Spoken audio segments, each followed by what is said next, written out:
Nikita Khrushchev's visit was significant as it marked the first time a Soviet leader had traveled to the US. In Hollywood, he delivered one of his legendary rants to an audience that included Marilyn Monroe and Elizabeth Taylor.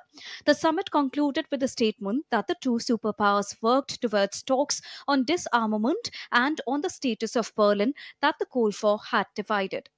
In 1961, the summit at the former Imperial Palace in Vienna was an icy encounter befitting the Cold War era, made chillier by the failed US Bay of Pigs invasion of Cuba that happened shortly before.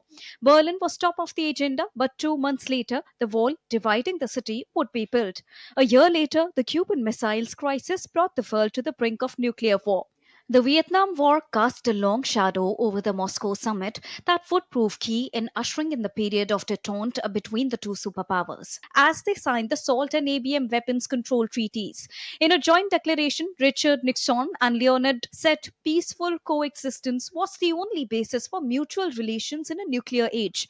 The two men met twice more while they were in power, underlining that thaw in ties.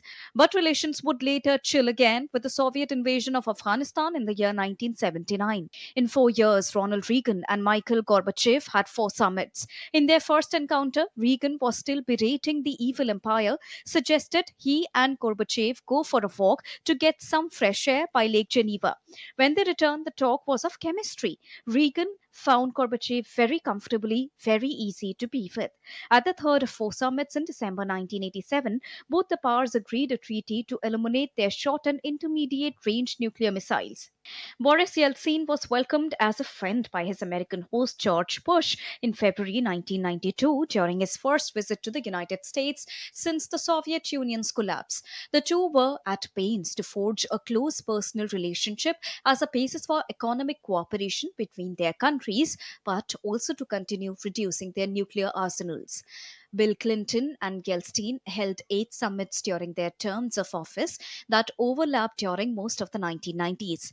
In Hyde Park Summit, where at times the two men had many disagreements over the years, seemed to get on like old friends.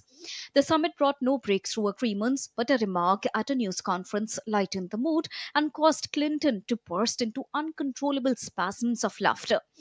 Trump sparked outrage across the political divide in Washington at his inaugural summit with Putin in Helsinki when he backed Russian denials of meddling in the election that brought him to power.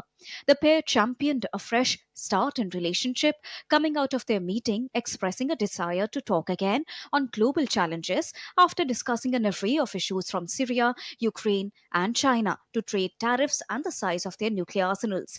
Now, Biden and Putin, who engaged in a war of words since shortly after the US president took office in January 2021, tellingly did not hold a joint press conference after 3.5 hours of talks in Geneva. However, they agreed to return the ambassadors to each other's capital that had been withdrawn over Biden's allegations that Russia tried to undermine his candidacy in the 2020 election. Putin said he sensed no animosity from the man who had previously called him a killer, while Biden agreed the talks had been constructive. Aarti Rana's report for DD India.